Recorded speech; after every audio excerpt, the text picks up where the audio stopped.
Hello, everyone.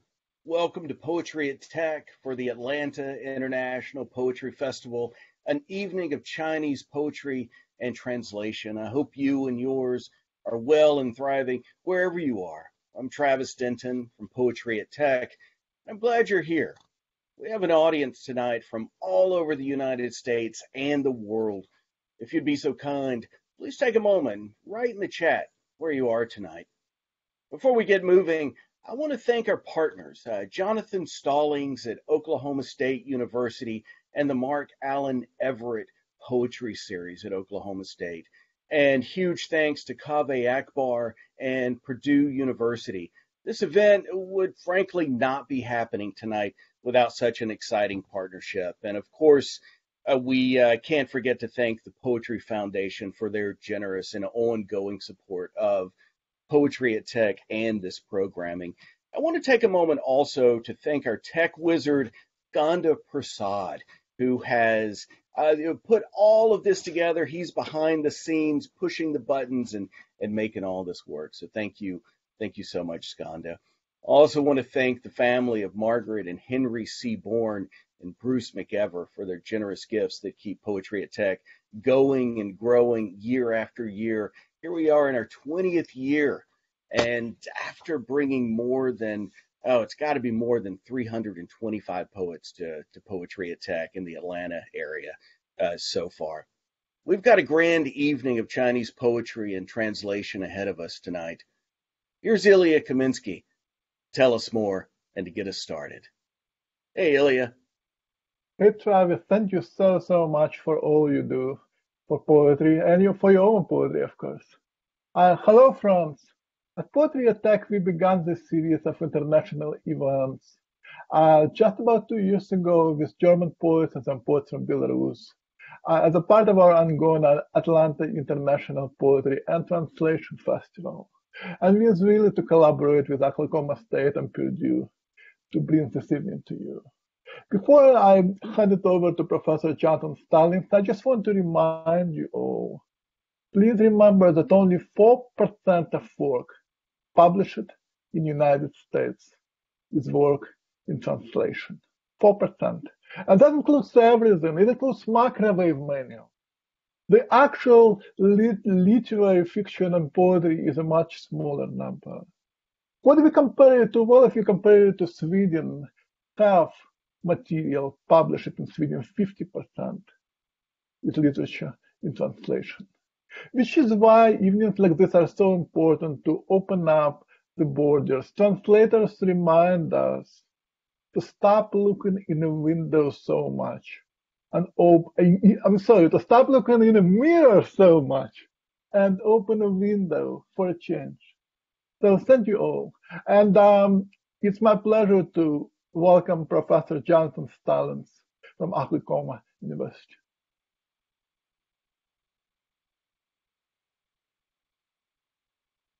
Thank you so much, Ilya and Travis, both, for that introduction, and thank all of you for coming this evening for a night of contemporary Chinese poetry. My name is Jonathan Stallings, and I'm the Harold Newman Chair for U.S.-China Issues at the University of Oklahoma.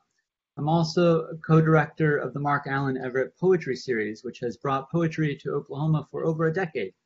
And it is a real pleasure tonight to have among the speakers many friends, and I wanted to tell a brief story. Brief in 30 seconds, story of how I came to Zheng Xiaoqiong's work and to meet Ming as well. In fact, all of us are brought together by Zheng Xiaoqiong's work. I first encountered her in 2009 and 2010 from a colleague in Beijing, Zhang Qinghua, and her voice was so stunning, I begged her to be able to translate her first poems into English, which I did in 2010. And then a few years later, Ming Di, working with Ilya, published a wonderful anthology called The New Cathay from Tupelo Press, and I highly recommend it. And in that encounter, I met Ming Di more. And interestingly, my graduate instructor, my graduate teacher, Zhou Xiaojing, a really important mentor of mine in graduate school, found my poetry through that anthology, bringing us back together again after nearly a decade. And so it is with poetry that that through its circuitous routes finds friends and binds them, brings them together again and again.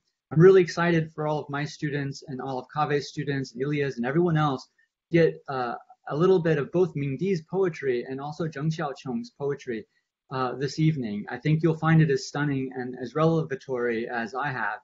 And I wanted to thank, lastly, my colleagues at Chinese Literature Today, who, of course, helped bring and create a platform for contemporary Chinese poets in the English language. So hang tight. I hope you enjoy this evening's poetry. I certainly am going to do so right along with all of you. Thank you again. Thanks so and much, I Jonathan. do now want to, I want to go ahead and introduce Cassius Epps, which is your graduate student, Kave. So please do so. Thank you, Jonathan. I was just going to say, I was just going to say Cassius is one of our MFAs at Purdue University, and we're so grateful for him to be doing this. He's written a beautiful intro for Zheng Xiaoqiong, and so he will read it now, and then we'll get to hear some of her work. Okay. So, more than anything, it seems, Zheng weaves contrast into her work. She positions the earth next to industry, leaving the rest of us to ask whether these worlds can cohabitate. She's been described as a migrant poet, but I see her as a poet of humanity, who explores humanity. And what does it mean to lose things we call human to production? She explores womanhood, she explores nature as a space of wonder and horror and mystery and a place to be protected, but also a place to be scarred. She asks what family is. And when you read about her and how she rocketed into international spotlight after winning a literary award from People's Literature, and how she herself has lost so much to the industrial, and how she has turned her experience into art that is irreplaceable, remember that you, the human she paints in her art, have the ability to do the same. So everyone give a silent hand, because I don't want to take too much time from her work, for Zheng Xiaoqiong.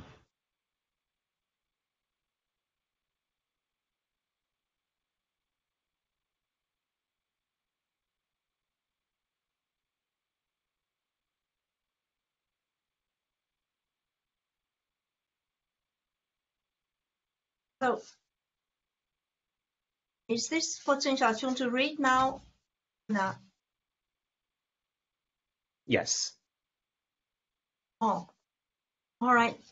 The first poem Zheng Xiaoqiong is going to read is translated by Professor Stallings, which is one of the first translations of her poems into English. The title is Industrial Zones. 工业区。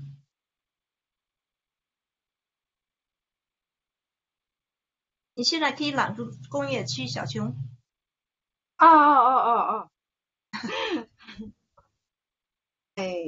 工业区，白炽灯亮起，楼房亮起，机器亮起，疲倦亮起，兔子亮起。这是星期7的夜晚，这是8月15的夜晚。月光亮出了一轮空白，栗子林中清风吹拂体内的树白，多年沉默不语的安静。唐芦草丛里的虫鸣，一层的灯火亮起。工业区，好多方言，好多乡愁，好多微弱和单薄置身其中。好多月光照耀，星期7的机台物质它在上升，照到我的脸，慢慢落下来的心。好多灯在亮到，多少人在经过。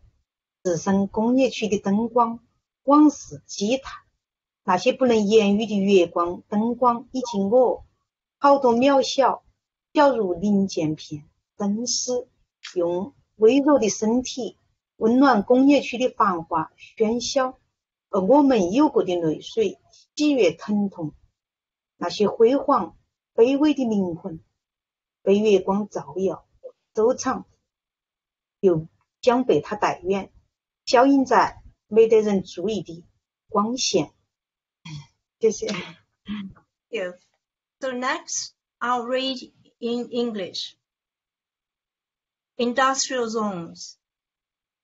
Incandescent lamps burn bright. Buildings burn bright. Machines burn bright. Fatigue burns bright. Blueprints burn bright. This is Sunday night. This is the night of August 15th. The moon is a blank circle. In the lychee trees, a cool breeze sways inside the pure white body. So many wordless years, silence in evergreen weeds. Insects cry out. The lamps of the whole city burn bright. Inside the factories, so many dialects, so much homesickness, so many frail and skinny workers dwell there. So much moonlight falls upon Sunday's machines and blueprints. And now it is rising, shining on my face. Slowly, I'm losing my heart. So many lamps are shining, so many people pass by. Place yourself inside the bright factories, memories, machines, the speechless moonlight. Lamplights, like me, are so tiny, fragments of spare time, spare parts, filaments, using their vulnerable bodies to warm the factory's hustle and noise. And all the tears, joy, pain we have ever had. Those noble and humble ideas, spirits are illuminated, stored up by moonlight, and taken so far to fade away as unnoticed rays of light. Thank you. So the next poem we are going to read was written about 20 years ago. It was collected in one of Zheng Xiaoqiong's first collection of poems titled after the village Huanmaling, which has been transformed into an industrial zone. So you can see how globalization and global capitalism has also an effect of transforming the landscape. Xiaoqiong will read in Chinese first. 小琼现在可以读穿过工业区。穿过工业区，高大的厂房，这些时代的巨人，鼓荡时代的风景，城市的报纸的歌声，钢铁迅速定型成轮状的块状的或者细小的远景，燃烧时代浑厚的气息，他们即将进入车站、海港、货箱车、远洋人，抵达的是北美、南非、欧洲或者东京。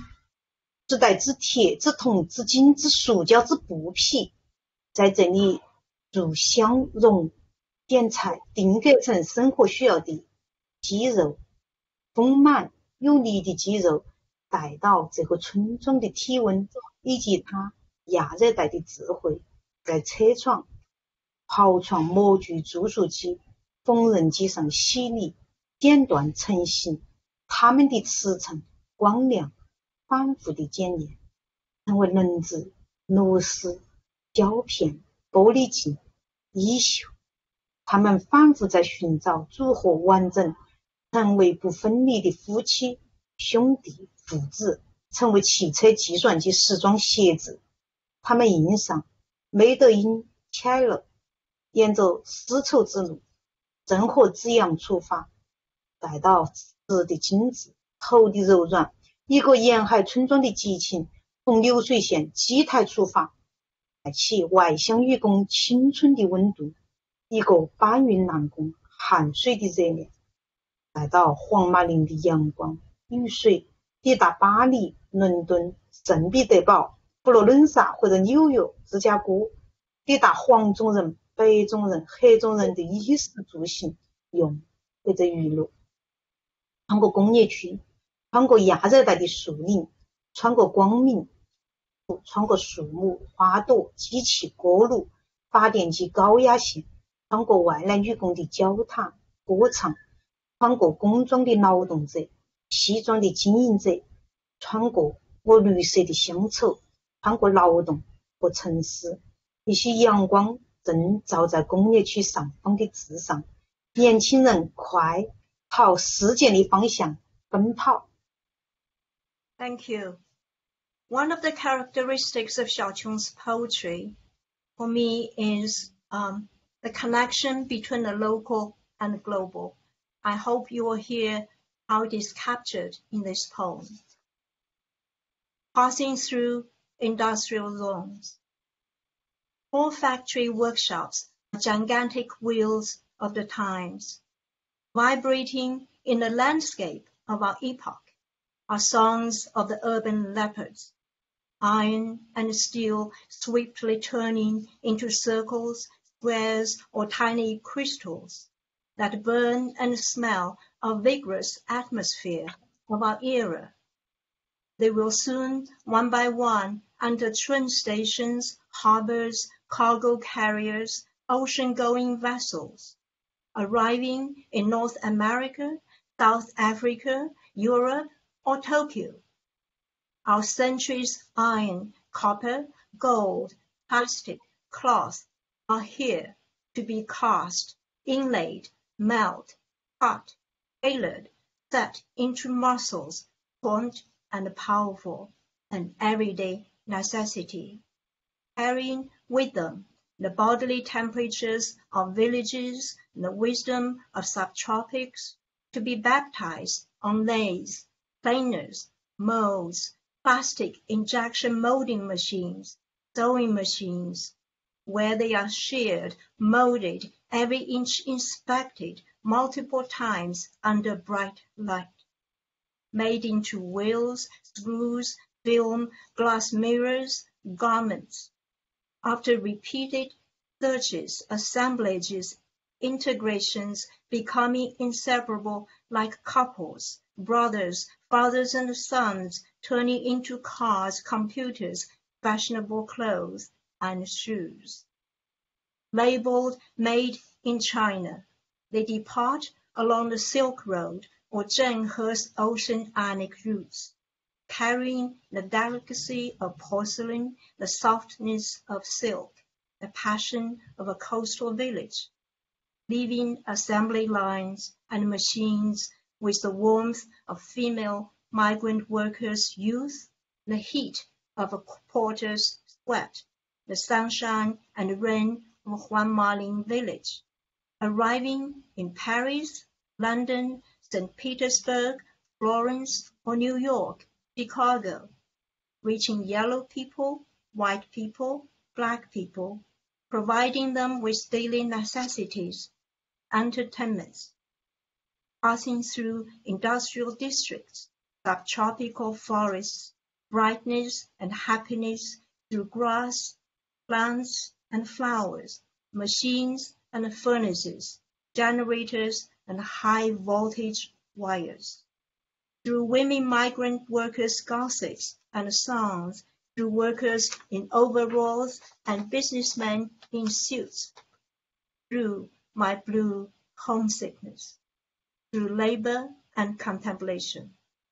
A bit of sunlight is shining on words above the industrial zone.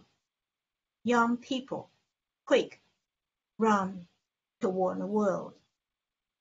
Thank you. So next poem, we'll zoom into the specific lives of migrant workers in a workshop.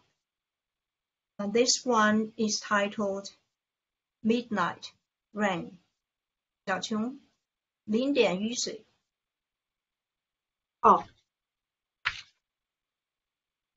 不是工业时代吗？零点雨水完以后是工业时代。哎，零点雨水，零点雨水，连失眠的铁皮龙降临，他们像一群羽毛蓬松的鹭鸟，打下100台机器的声音。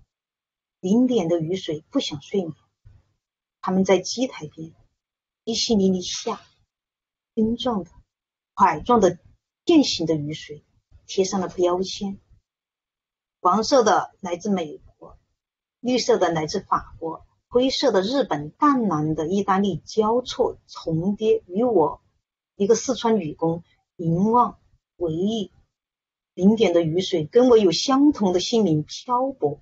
他们等距离的排列，他们低声说簿子、电脑、零件、铁钉。他们沉默，像一个年幼的哑巴。零点的雨水在手上、腿上、脸上、思念上、睡意上落下。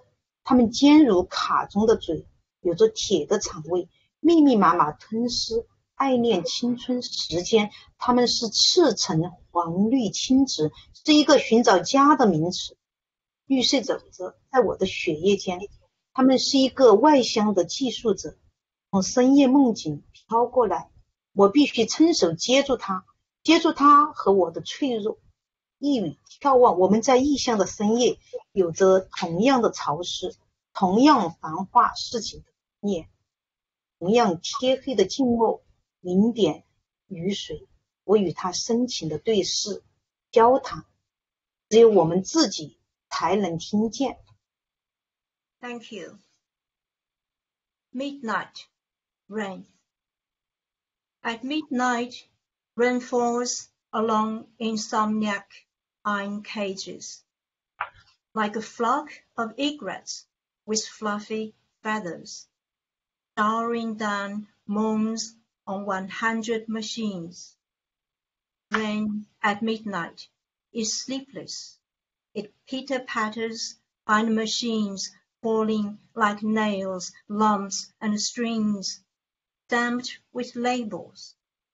Yellow ones from the USA, green ones from France, gray from Japan, light blue from Italy, intertwined, overlapping with me, a migrant worker from Sichuan, gazing outside in reminiscence.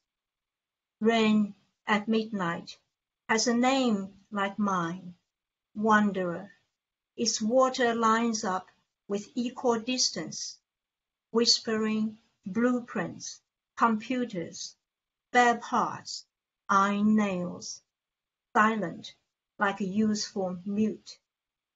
Midnight rain falls on hands, legs, faces, homesickness, sleeplessness, falling sharp like the teeth of the time-card clock, with an iron stomach, devouring countless love, youth, and hours.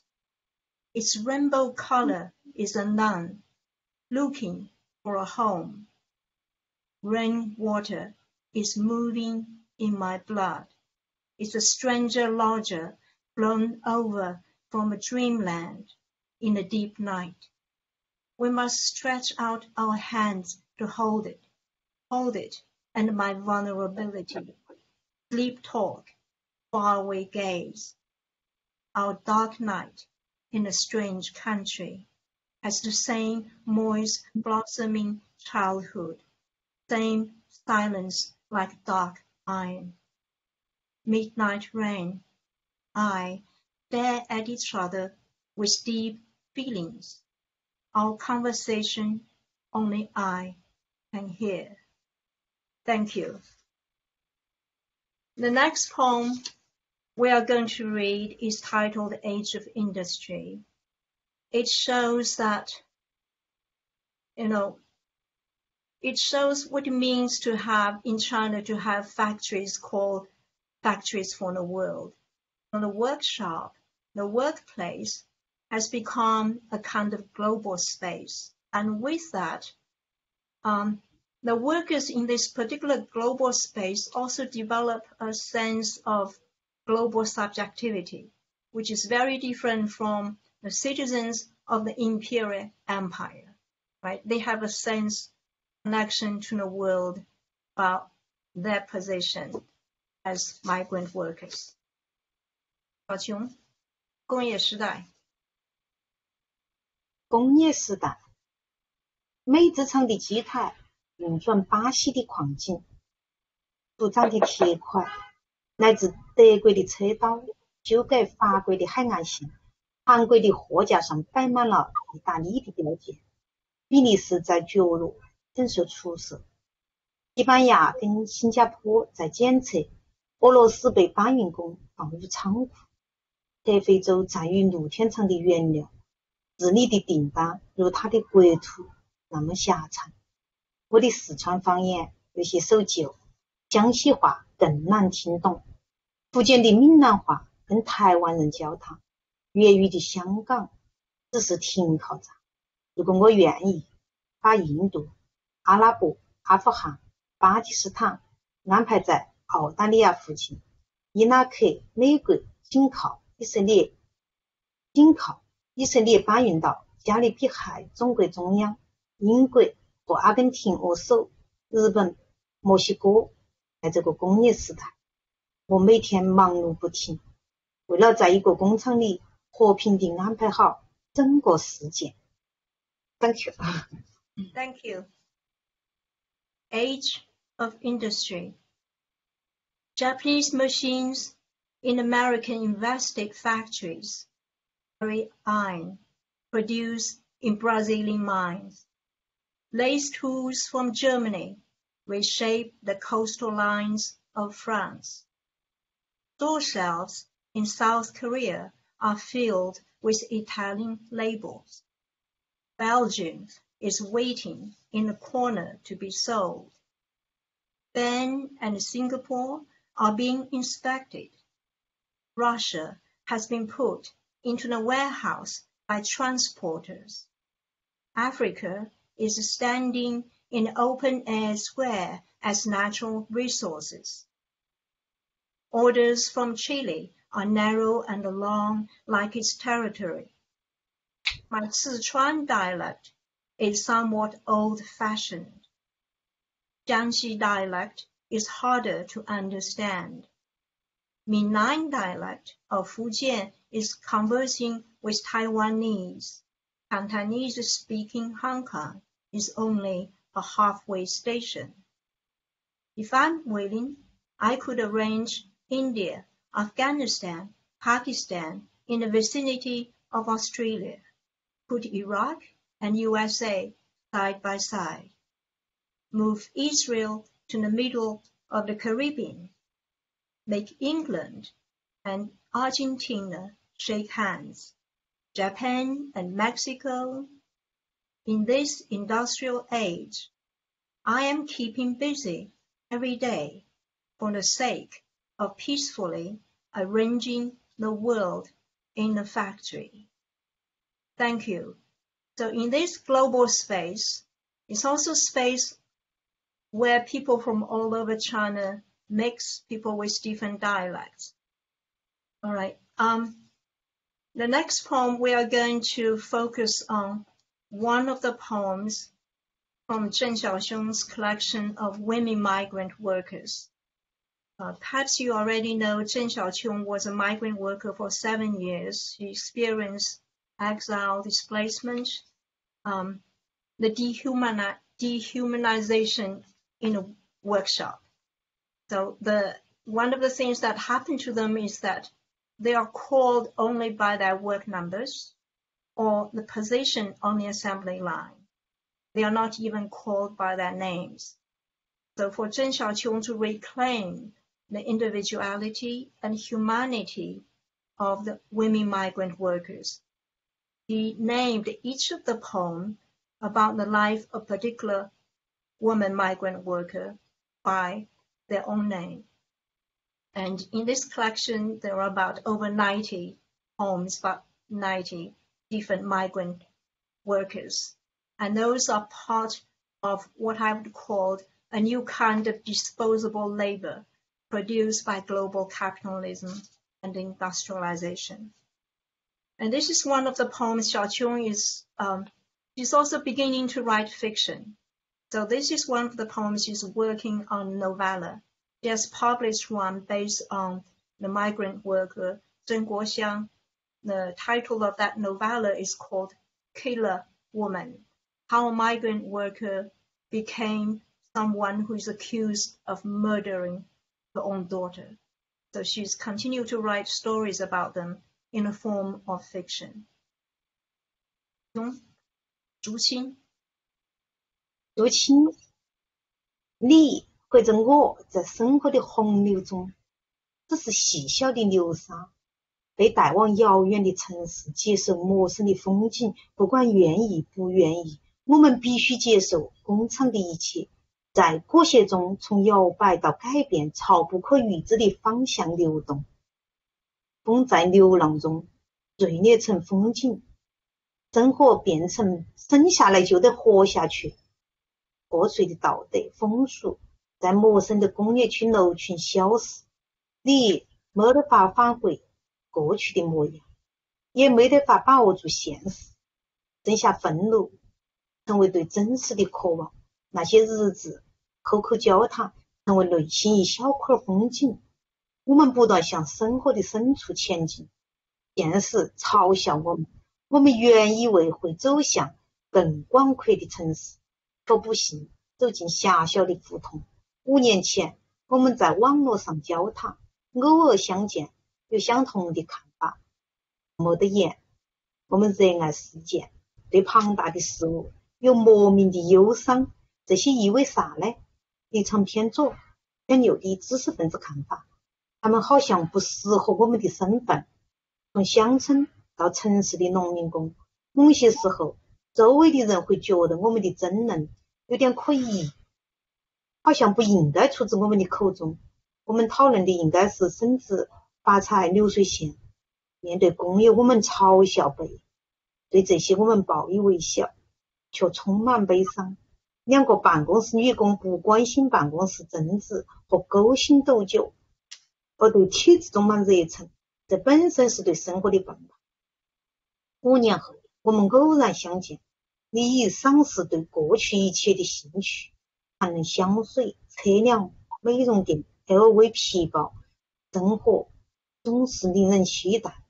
我们被讲解得面目全非，或许正如现在的你所讲的，对于现实，我们只有装作视而不见，才能避免痛苦。这仅仅是成长的改变。Thank you， 谢谢。Thank you. Zhu Qing, you and I, in a deluge of living home villages, are tiny grains of drifting sand, brought to a distant city, where we accept strange scenes, whether we like them or not. We must accept everything in a factory. Or else our waverings gave way to change toward unknown, unexpected directions. The wind in waves breaks into sceneries. Life has become a mere continuation of existence after birth. Ethics and customs collapse and disappear in building complexes of the industrial zone. You can't return to your past self, nor can you grasp everyday reality. Your anger turns into longing for truth. Our journals and conversations on QQ have given us a small interior landscape. We keep diving into the depth of life, yet reality mocks us. We thought we were entering a vast metropolis, but we found ourselves walking in narrow lanes. 5 years ago, we chatted on the internet, an encounter by chance. We share similar perspectives, yet we are often speechless. We love the world for things larger than life. We feel inexplicable grief, which implies an intellectual's opinion oriented toward the leftist or rightist position.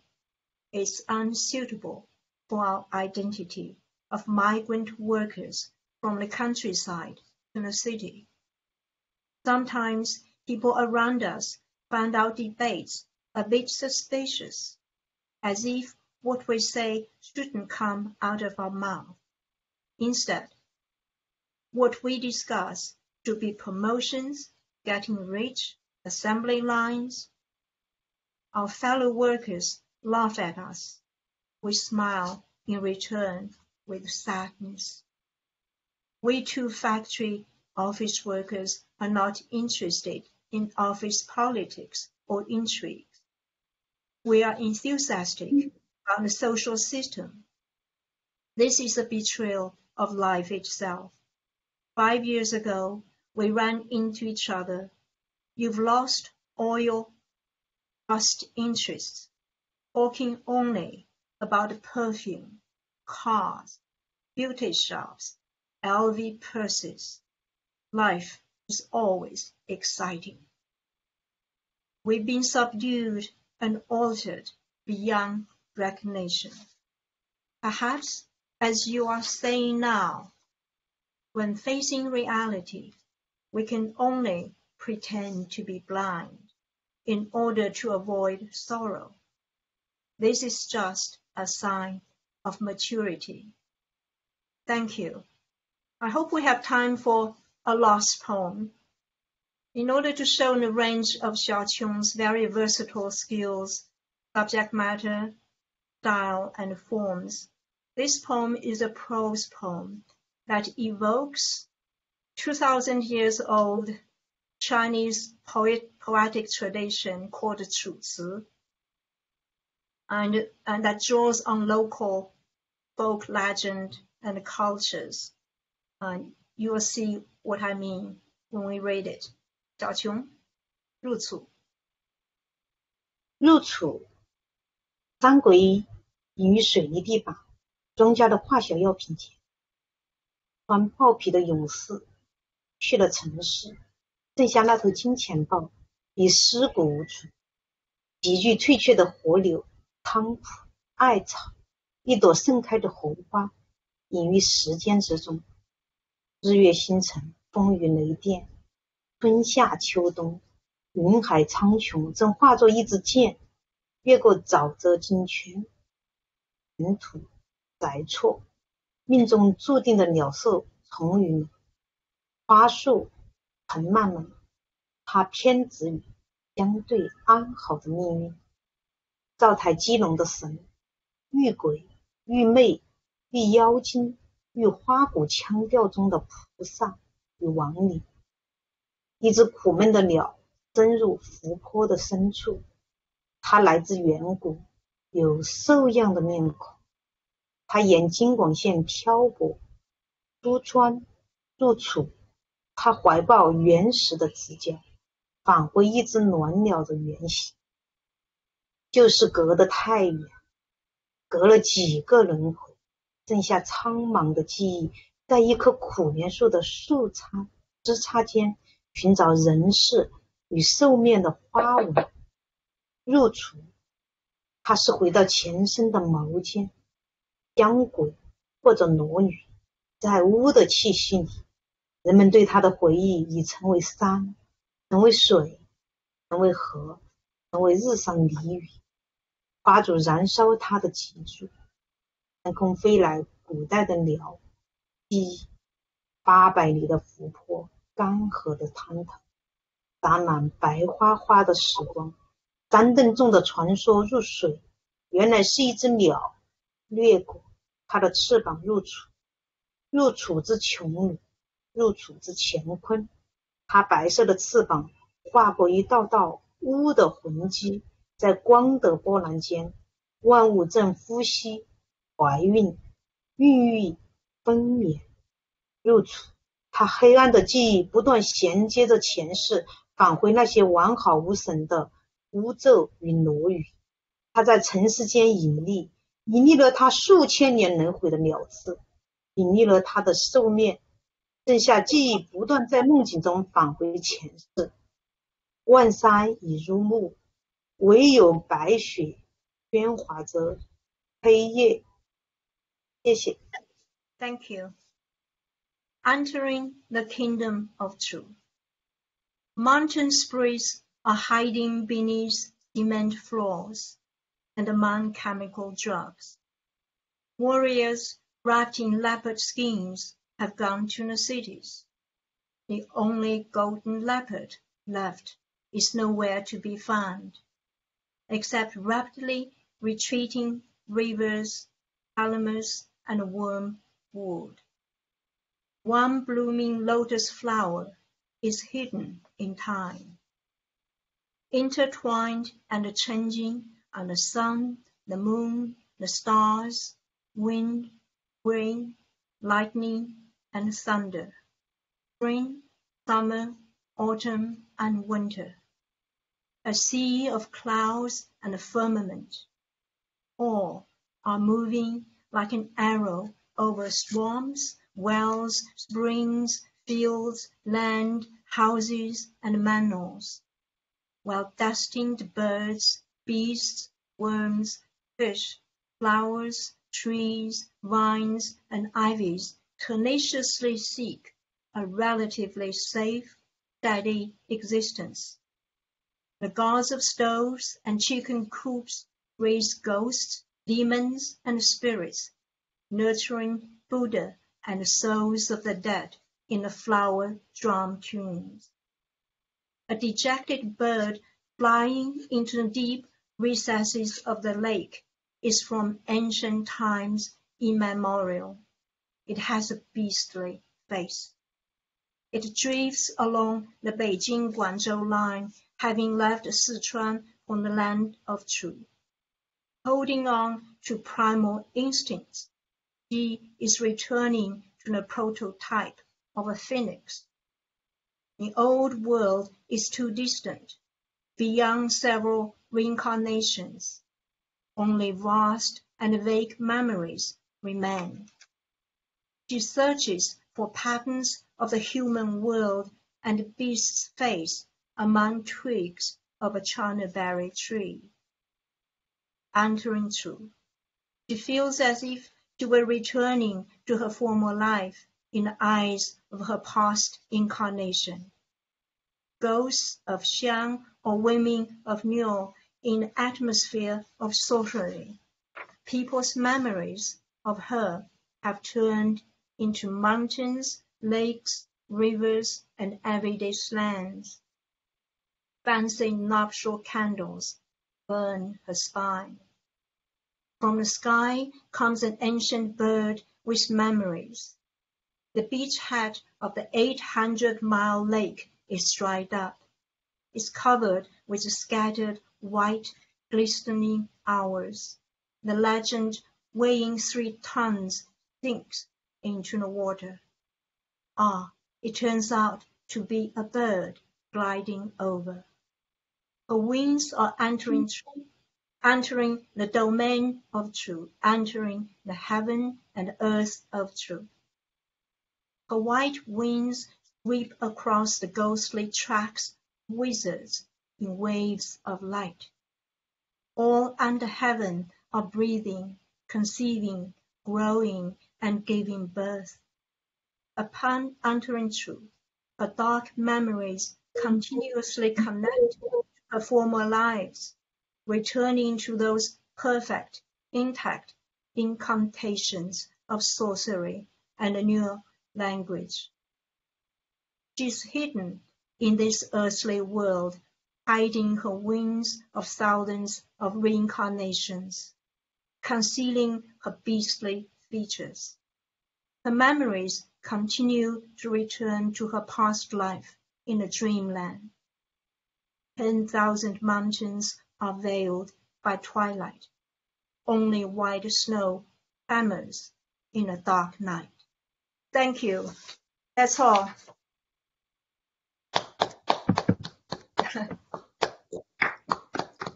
Thank you. That was extraordinary. Thank you so much. Everyone is clapping. Everyone is clapping for all of you, even the 100 people who you can't see right now. And now another Purdue MFA student, Weiji Wang, is going to introduce Ming Di. Thank you so much, both of you. Hi, my name is Weiji. Thank you so much, Zheng Xiaoqiong 老师, Zhou Xiaojing 老师. I really enjoyed it. I'm going to be introducing Ming Di. My introduction is a little bit long, if that's okay, and if you bear with me. Ming Di is a Chinese poet born in Wuhan near the Yangtze River, with family from Sandoping, which was completely submerged by the Three Gorges Dam. She's author of seven books of poetry. 30 of her poems were anthologized in the 100-year canon of Chinese poetry. She has lived between China and America for many years and co-organized translation workshops in Beijing. She translates between Chinese and English, with 4 books published each way. The most recent one being Observations by Marianne Moore, for which she was awarded the 2021 Lichun Poetry Award in Translation in China.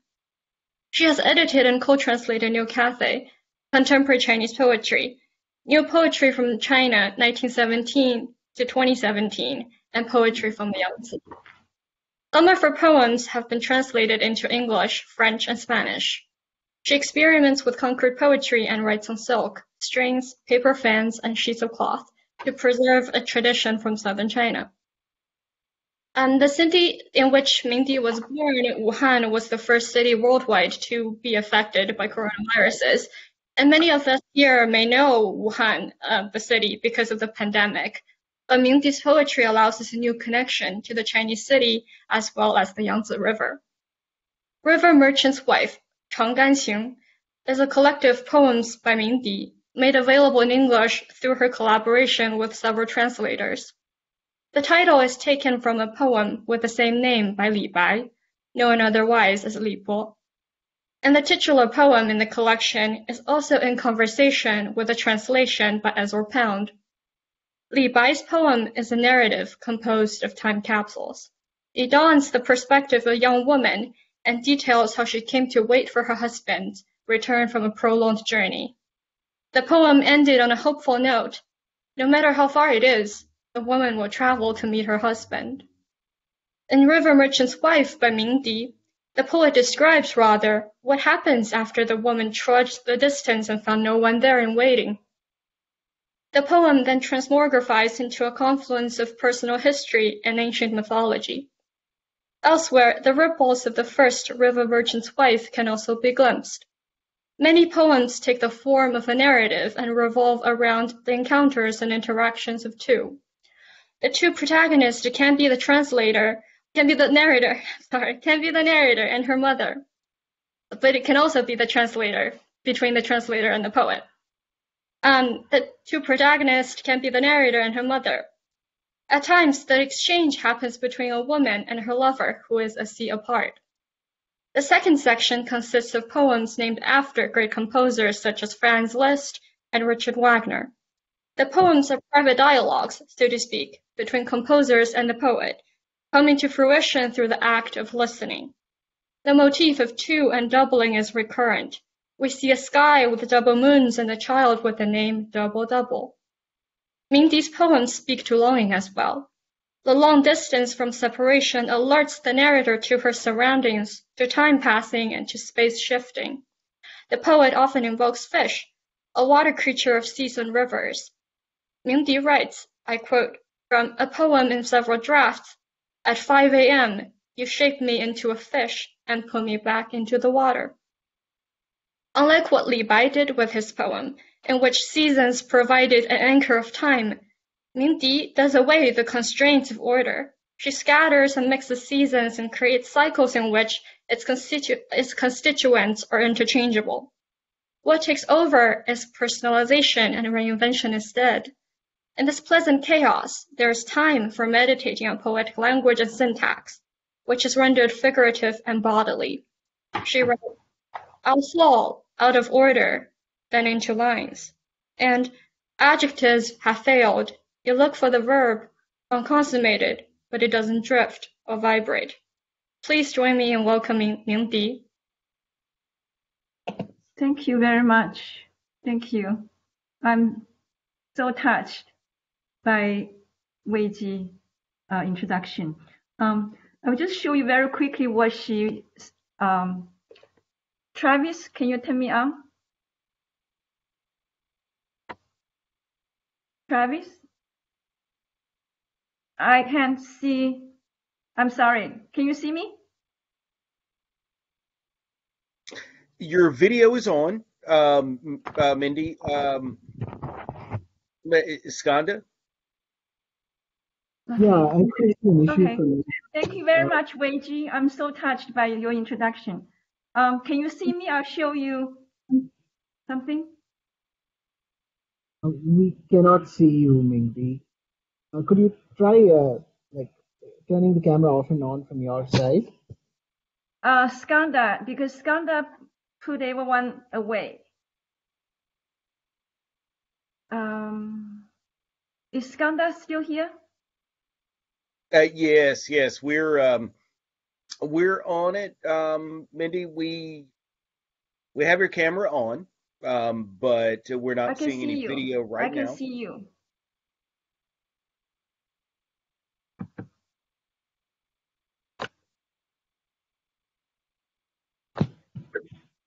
Yeah, your camera shows up as on from our end, Mingdi, but we cannot see you. So you might want to check at your end if the video is off.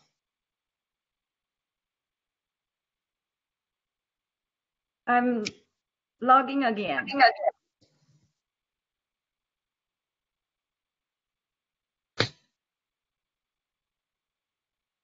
Okay, everyone, So just while we a have moment. These technical difficulties happen from time to time, so we'll we'll do our best to get yeah, I video. cannot see Skanda either. Can you hear me? We can hear you wonderfully. You can hear me, but you cannot see me. One option is to take a moment to leave and come back in if you'd like to log out. Yes, I am coming back. Okay, then do that, and then we'll be waiting for you. We'll be right here. And we'll use that opportunity to invite everyone to, if you'd like to leave a question in the Q&A, depending on time, as Jonathan Stallings has just mentioned here. If you want to add a question in the Q&A, feel free to do that.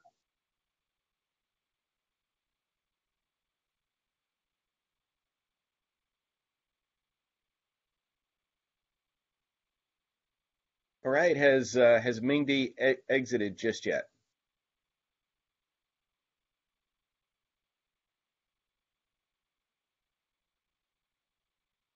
All right, just a moment, everyone. And Kaveh, would you like to reiterate what you just said concerning questions and the Q&A after the reading?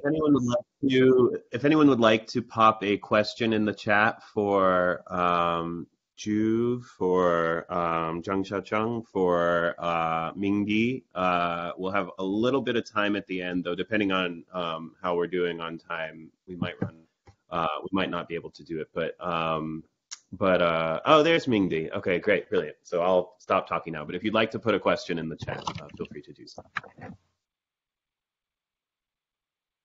Mingdi, we can see you now. Okay, thank you very much. Thank you, Weiji, for your introduction. She was talking about this is a southern tradition in China that you write on a piece of cloth or ribbon like this, or fan, and exchange among women. So that's what I've been doing. I think Skanda put a PDF on the Google Drive. So if you can look at the Google Drive, all the poems are there. The first poem is, I'm going to read some Chinese and then English. 乌鸦的乌，从无到有，果山爆发，从地心飞出。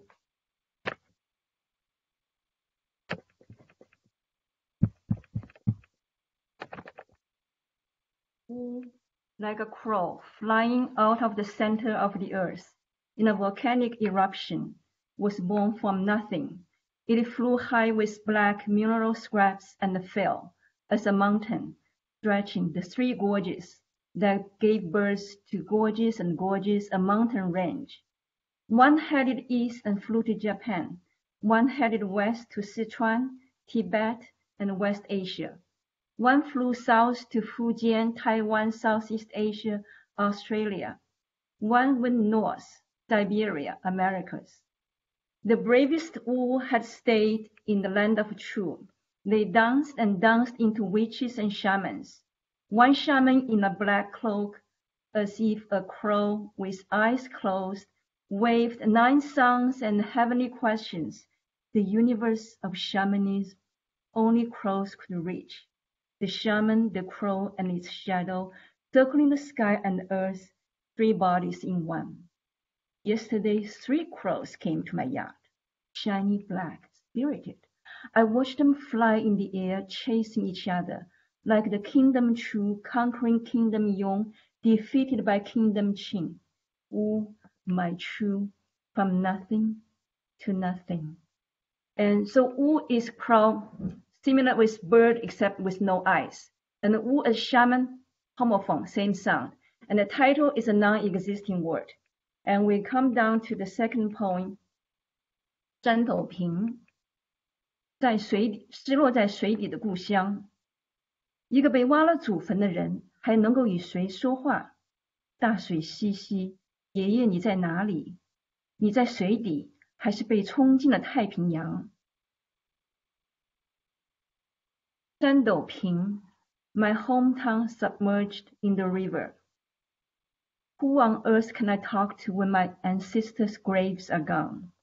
Are you in the river? Are you in the river, Grandpa, or washed away down the Yangtze?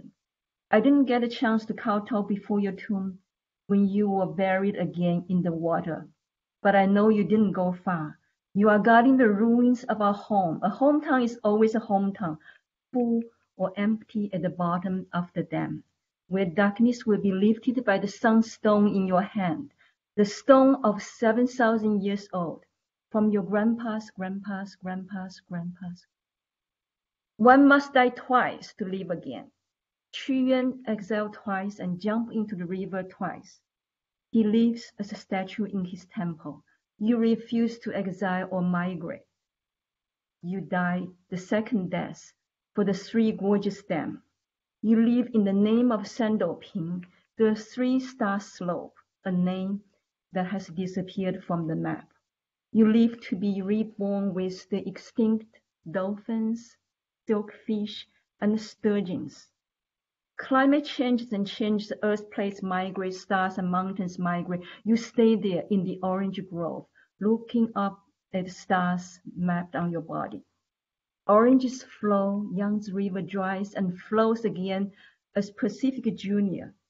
Stone Age has come and gone. Bronze Age has come and gone. Iron Age has come and gone. You've been gone hunting, fishing, farming, and hunting, fishing, farming again. You stay where you were born, looking younger than me. Thank you. And this is the new temple of Qu Yuan. His old one is also submerged in the water. His village is adjacent to my grandpa's village. In China, in the household registration, they don't list where you were born. I was born in Wuhan. They always list where your grandpa is born. So it is a household registration system in China to trace your family. So I always put the Sandoping as my hometown, even though I wasn't born there. And then they dig out a lot of relics. You can see the pictures. The next poem is pottery, 陶器。河边的女人跪下，用粘土做陶罐，圆圆的身体，每一个都是母亲，身体里怀孕着孩子。Pottery from Sandoping. Women by the river kneel on their knees, knead mud, molding clay pots, round bodies, each a mother with children inside.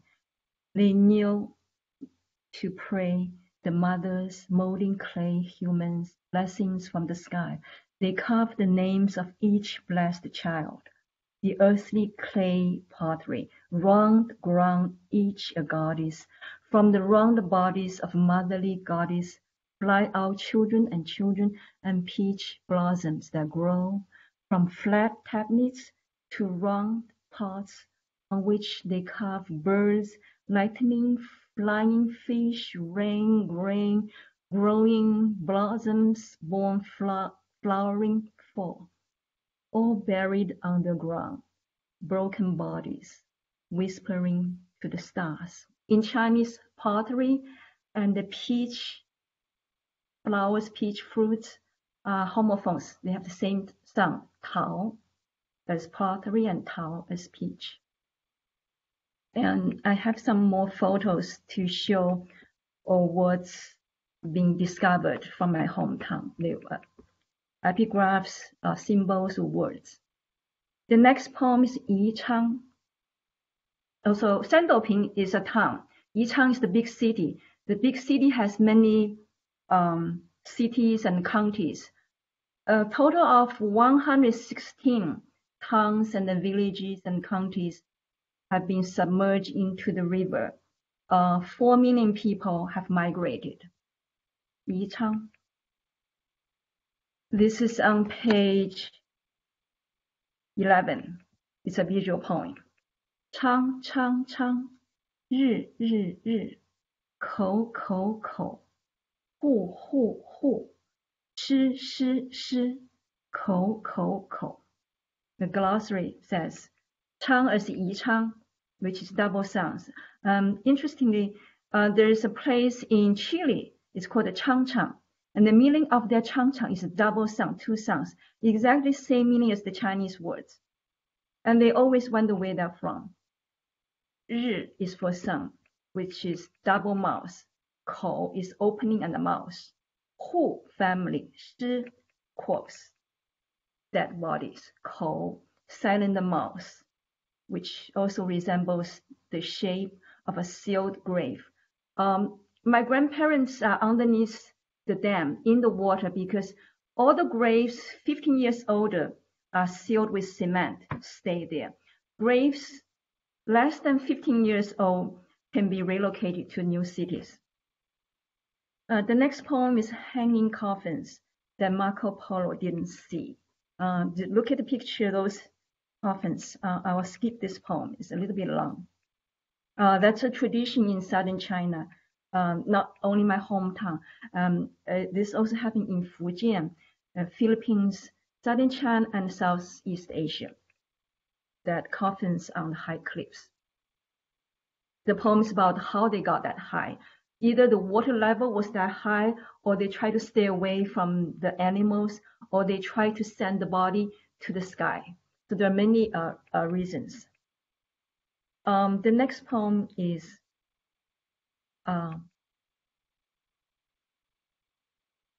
洛杉矶第一居民. It's about Los Angeles, where I live now. First people of Los Angeles. 他们与大象分享土地，与骆驼分享海岸线。他们狩猎捕鱼，同海鸟一起飞，与他们分享太阳和月亮。And this is in downtown. They discovered elephants, and this is where the Chumash people live along California, Southern California coast.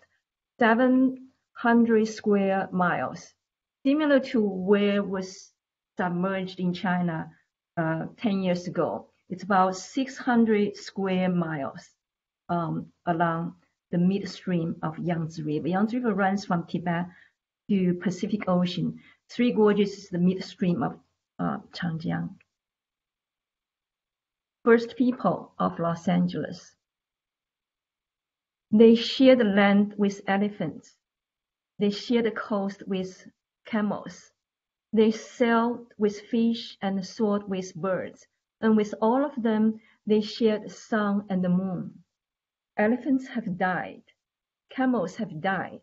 They have survived the Chumash people from the ocean. They have lived here with seagulls for 10,000 waves of years. They escaped earthquakes and tsunamis, while the elephants and the camels walking up downtown Los Angeles fell into the tar pits and come out as fossils. The Chumash people, long-lived, sunburned, hunting, fishing for 10,000 waves of years. They sail at night. Moon pulls wrinkles off their faces.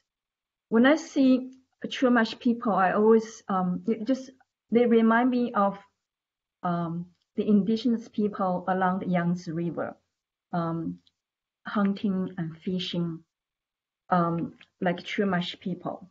But here in Chumash people, you don't see them, but you see their names. So my hometown is gone in the water, but the name stays, even though it's not on the map anymore, but the name will stay in history.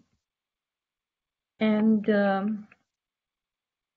Last poem is for my father, who was born in Shandoping, grew up in Shandoping, and he died last year here in Los Angeles.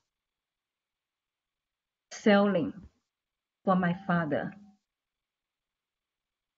长江曾是海洋，我似乎有远古印象。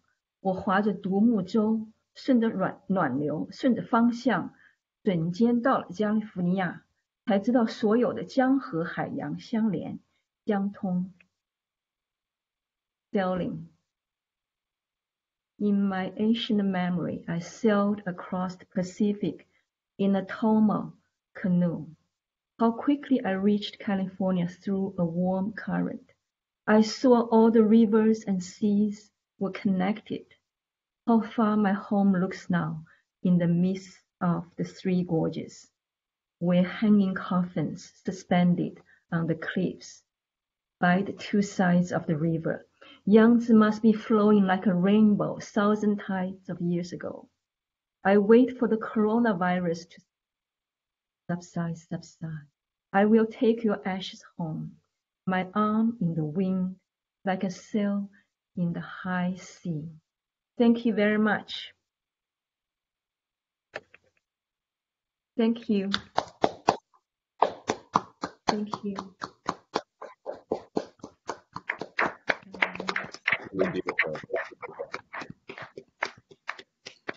Thank you.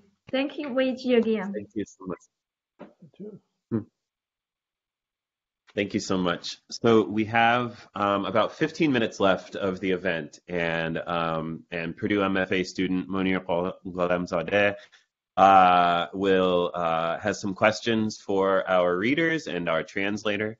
So Zheng Xiaoqiong, I imagine, will have some help with the translation of the question, if that's okay. So Monir, do you want to take it away? Hi, yes. Hi, everyone. Thanks you so much, Zheng and Chu and Mingdi, for the wonderful poems that you shared. My first question goes to Zheng Xiaoqiong. The poetics of your work is invested in factory front lines. It depicts your work experience with hardware factory. It speaks for the underrepresented and neglected groups of migrant workers. This is so fascinating to me. I have lived all my life in Iran, and I'm the 80s child like you, and I have more than a decade of work experience in a very unstable economy. It can go without saying that in a declining economy, the condition of the workers is a very disastrous one. In my mind, your work creates this fresh portrayal and immersive explorations that can be an important incentive for those unheard voices. However, I cannot imagine how these workers can write without facing some radical responses that would cut their voice from the scene or even face more repercussions for speaking up. My question is, did you encounter any difficulties or obstacles for writing about such problems? How did you manage to go beyond them, if there were any, without facing some radical responses? 小秋，他的问题是说，你写的这个题材是针对非常尖锐的问题，还是社会底层人没有声音的人，给予他们声音？那你在发表你的作品当中有没有遇到一些麻烦或者问题？你怎么样对待？对你作品的有没有什么排斥啊，或者是受什么限制？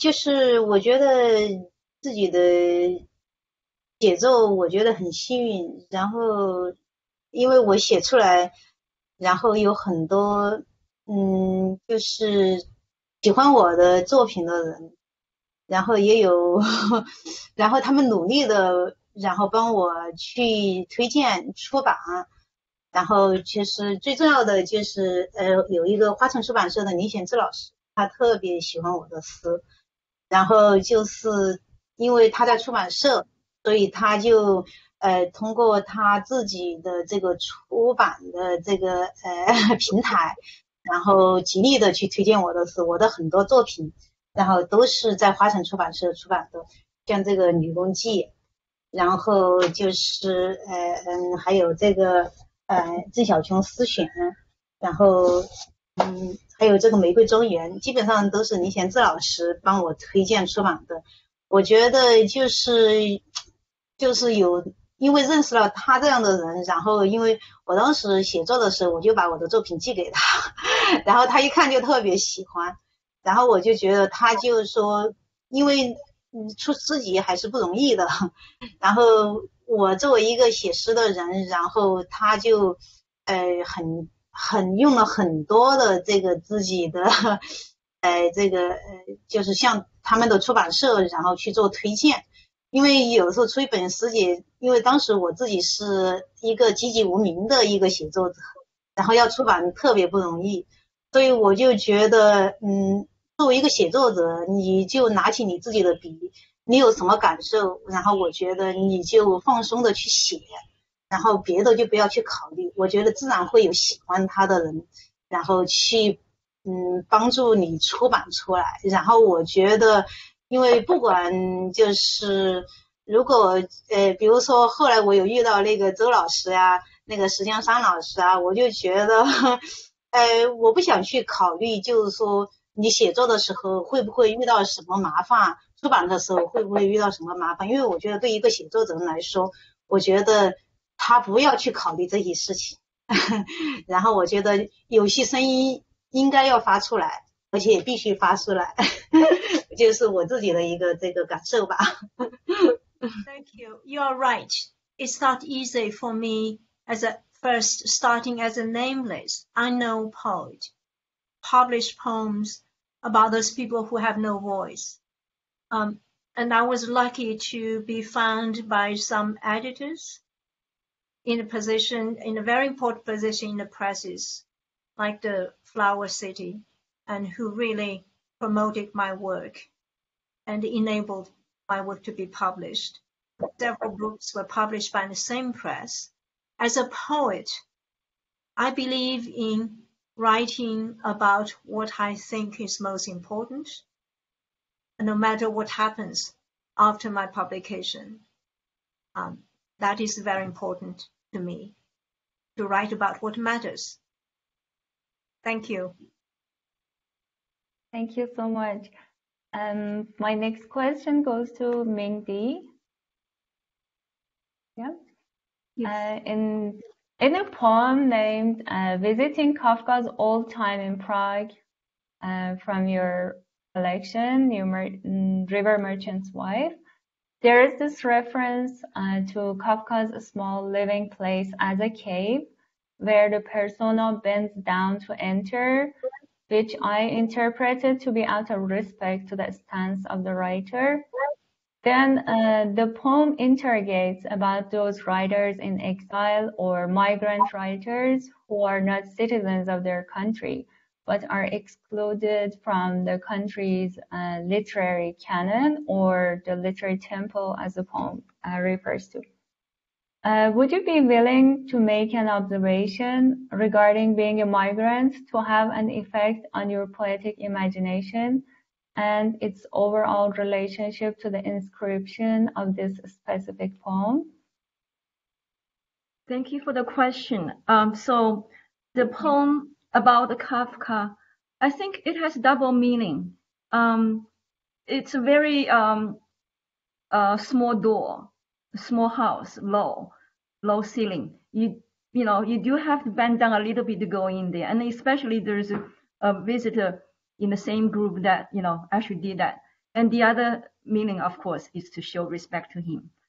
About migrant writers, diaspora writers, writers in exile, writers living in other countries, I guess it's a blessing in disguise. I mean, you are away from your country. You can look at your tradition, your literary tradition, your cultural tradition, your homeland in a more distant, objective way.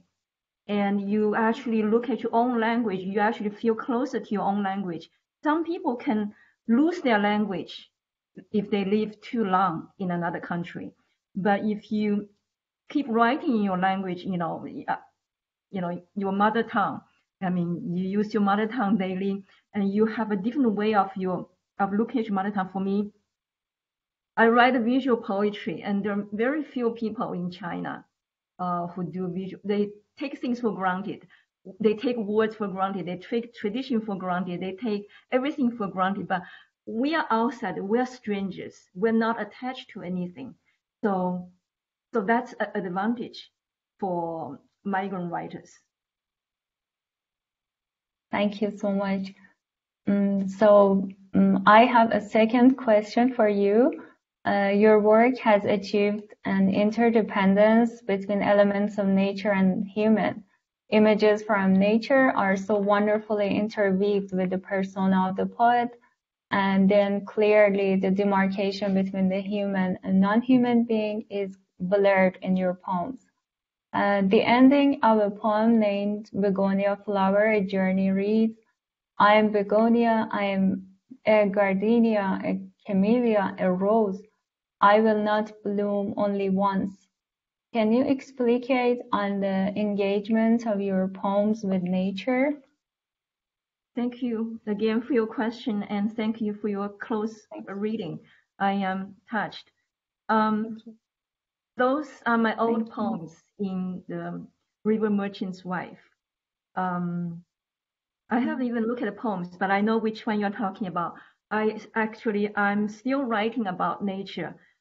Wuhan is a metropolitan city, and my hometown Yichang has also become a metropolitan city after they built this biggest power station in the whole world, submerged like 116 towns and villages, so it becomes a big city. Here in Los Angeles, I'm closer to the nature, closer to the indigenous people, the Chumash people, the Tongva people. They share the coast. I have another poem about them sharing the coast. I feel I'm more closer to the nature now. Being part of nature, I think that's a very old view of the world from my hometown. My hometown is where the Taoists, the Taoism, Chuan, the great poet, and Southern civilization, which is actually older, so it's becoming.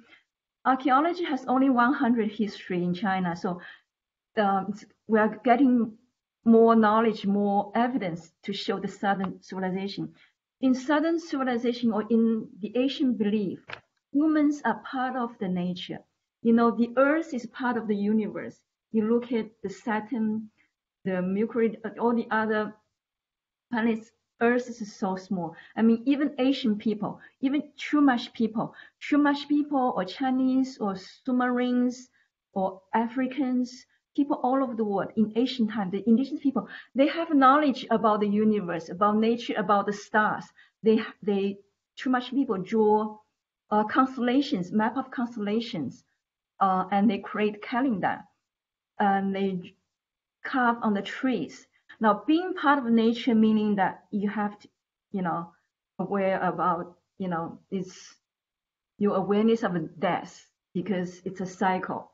You see flowers grow and die, so humans die, but you're not actually dying. Another you will grow in a different shape, a different form. So there are so many dimensions of being part of nature. One is a more broader view of the world. The other is being part of the world, and the other also being aware how we abuse the nature, the climate warming and everything. That's because we build so many power stations, so many factories. The earth, our mother earth, the land is getting warmer and warmer. Yeah, thank you. Thank you. And so there is this sort of reciprocity between the self and the nature, as you mentioned. Yeah, thank you so much. And the next question, and thank you for our translator, Zhou Xiaojing. I have read that in the Chinese language, you can write a text without having a specific subject, and this cannot be achieved in English. Have you ever felt some capacities in one language can be lost in another language? In what ways have you experienced it?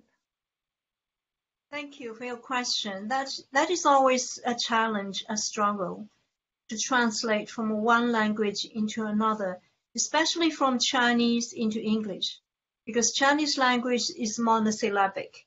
English multi-syllables of those words. So one of the things I try to maintain as much as possible is the principle of poems organized by line, not sentences.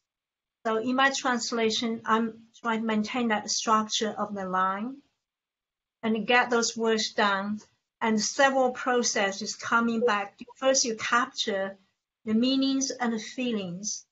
I think there is no equivalence in the expressions of the word, but you capture the meaning, the essence of that, and the feelings through the musicality of the language. That can come closer to translation. I have to remind myself, do not translate too literally. Now, how to be faithful, you have to break away sometimes from what you think is authentic. You have to be really creative. Thank you. Yeah, thank you so much. Thanks. And we have a question from the audience, and this is a question for Zheng Xiaoqiong.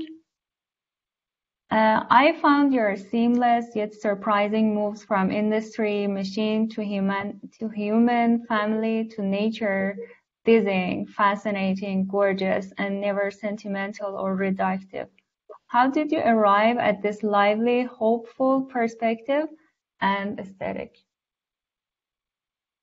发现你的诗当中就是人和机器还有自然这个连接在一起，非常非常融洽的联合在一起，而且非常优美的能够表达他们之间的关系。你是怎么学的这些你的诗意？能不能讲一讲你怎么成为这个诗人，学到这些诗的创作方法和你特殊的风格？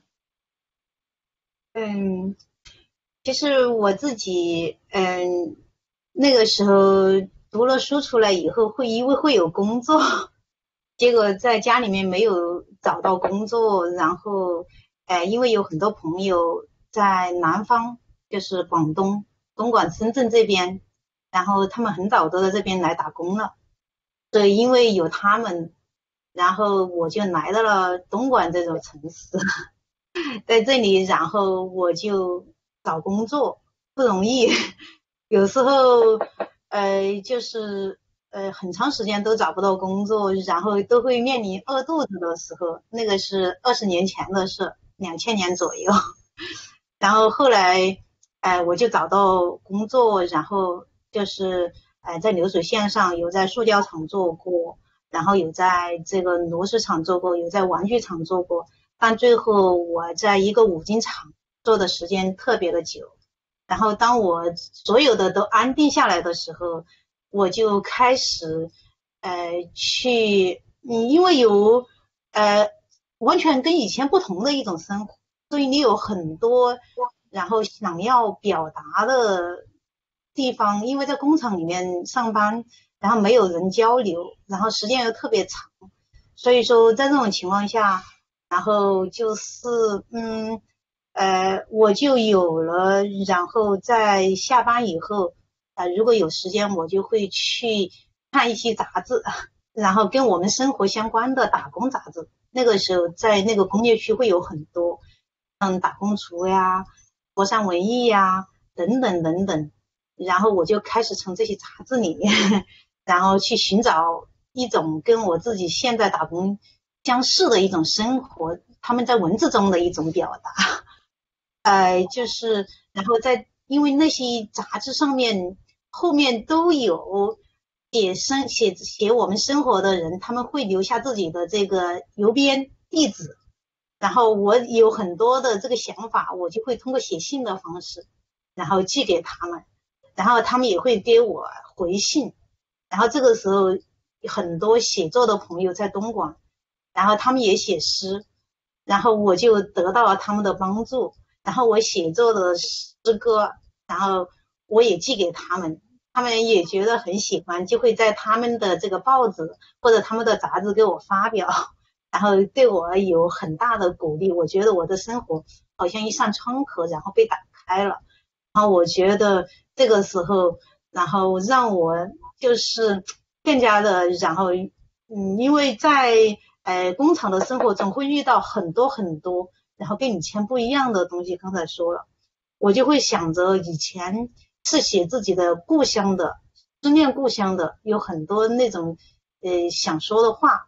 然后慢慢的，因为在工厂里面的生活，我就想着怎么样去表达自己在工厂这种生活的一部分，因为它就像一个大的事件，然后在这里的一个浓缩一样的。因为我们的产品销往世界各地，美国、日本、新加坡、意大利等等等等，你就会从这些产品里面去想象他们通过我们的手指、我们的温度，然后我们制造出来的产品，然后到另外他们的手中，然后我们也一起在分享这个产品，然后他通过就是这样子的从我们的这个工厂，然后通过这个各种方式，然后到达了不同的人的手上，然后你就想象着这个上面它会有我们的温度，在这个在我们的温度好像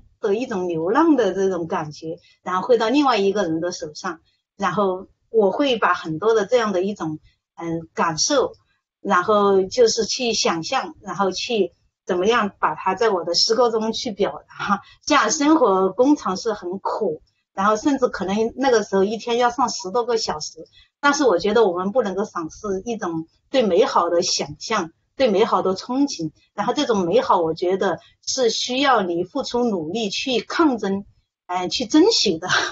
然后我觉得可能很多都在我的作品中有表达。因为我觉得我自己的生活，我觉得我的诗歌就是一种铁在歌唱，在哭泣，在嚎叫，在忧伤，然后我就觉得这是我们那个出来的这样的共同的生活的一种声音。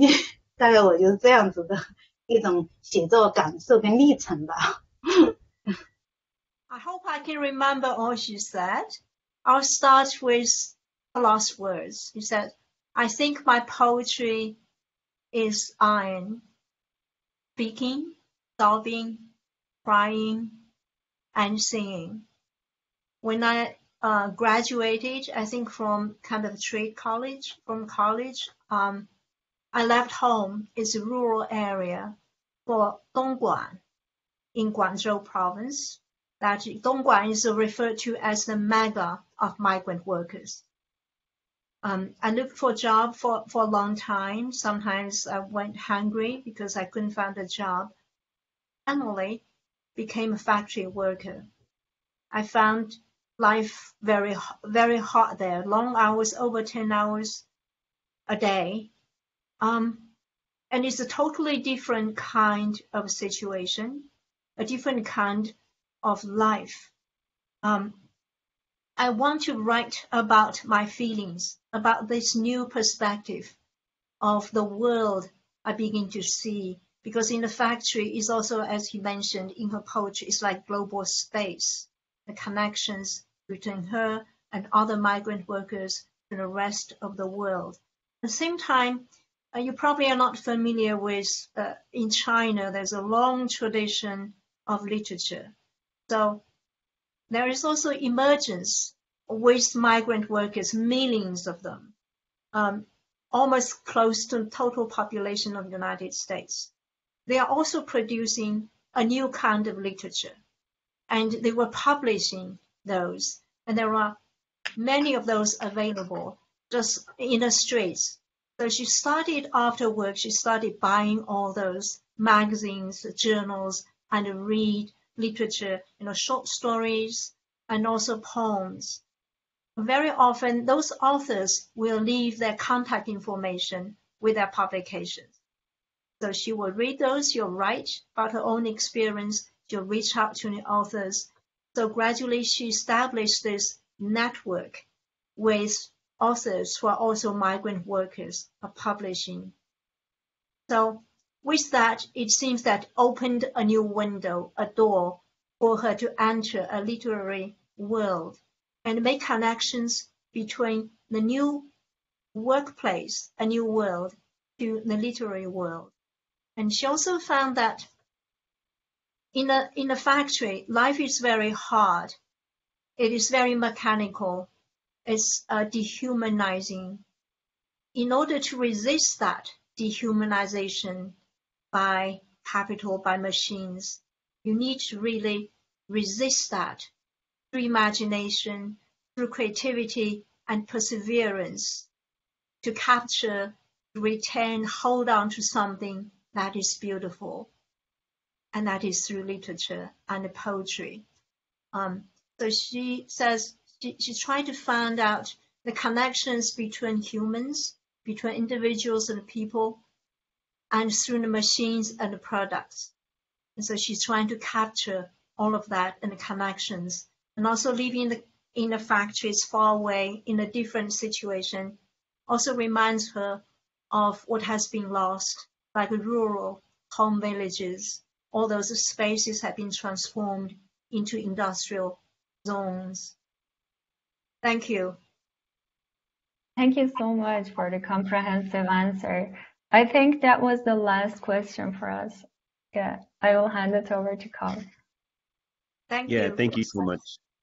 Thank you so much, everybody. Thank you so much, Monir, and thank you to all of our poets. I will, I think, yeah, this is it. Thank you all so much for joining us. Ilya, do you want to say any final words? Jonathan? Words of gratitude for everybody present. Thank you for being with us today. Thank you. Thank you for you. Yes, thank you all so much. 非常感谢你们，谢谢你，小琼。Thank you， 小琼，谢谢。谢谢明迪，谢谢大家好。周老师。Thank you. Thank you, everybody. Thank you, Professor Stone. Thank you, all the organizers. Thank you very much.